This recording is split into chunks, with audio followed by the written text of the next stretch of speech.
Hi friends, welcome to PB Rao channel. ఈరోజు నేను గ్రామ వార్డు సచివాలయాలకు సంబంధించినటువంటి అటెండెన్స్ యాప్ యొక్క లేటెస్ట్ అప్డేట్తో మీ ముందుకు రావడం జరిగింది. మీరు నా వీడియో ఫస్ట్ టైం చూస్తున్నట్లయితే నా ఛానల్ని సబ్స్క్రైబ్ చేసుకోండి.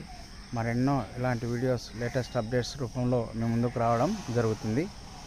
ఇప్పుడు విషయంలోకి వెళ్ళినట్లయితే ఇది అటెండెన్స్ యాప్కి సంబంధించినటువంటి 2.0 వర్షను.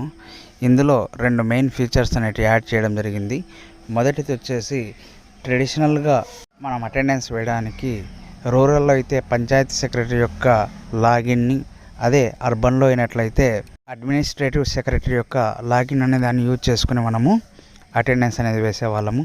ఇప్పుడు ఇచ్చినటువంటి లేటెస్ట్ వర్షన్లో పంచాయతీ సెక్రటరీ లేదా అడ్మిన్ సెక్రటరీ యొక్క లాగిన్తో పాటు ఇంకొక లాగిన్ అనేది యాడ్ చేయడం జరిగింది. అది వచ్చేసి రూరల్లో అయితే డిజిటల్ అసిస్టెంట్ యొక్క లాగిన్ నందు, అదేవిధంగా అర్బన్లో అయినట్లయితే ward education and data processing secretary యొక్క లాగిన్ నందు అటెండెన్స్ మార్క్ చేయడానికి పాజిబిలిటీ అనేది ప్రొవైడ్ చేయడం జరిగింది.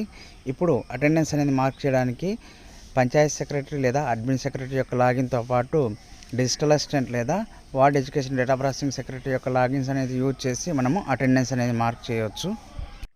అటెండెన్స్ యాప్ 1.0లో లేనటువంటి మరొక ఆప్షన్ వచ్చేసి లాగిన్ క్రెడెన్షియల్స్ సేవ్ చేసుకోవడానికి ఆప్షన్ అనేది 1.0లో లేదు. అదే 2.0లో రిమెంబర్ మీ అనేటువంటి ఆప్షన్ యూజ్ చేసి మనము క్రెడెన్షియల్స్ అనేటివి సేవ్ చేసుకోవచ్చు. మరెన్నో ఇలాంటి లేటెస్ట్ అప్డేట్స్ కోసం నా ఛానల్ని సబ్స్క్రైబ్ చేసుకోండి. ఈ వీడియో నచ్చినట్లయితే షేర్ చేయండి, లైక్ చేయండి, కామెంట్ చేయండి. Thank you.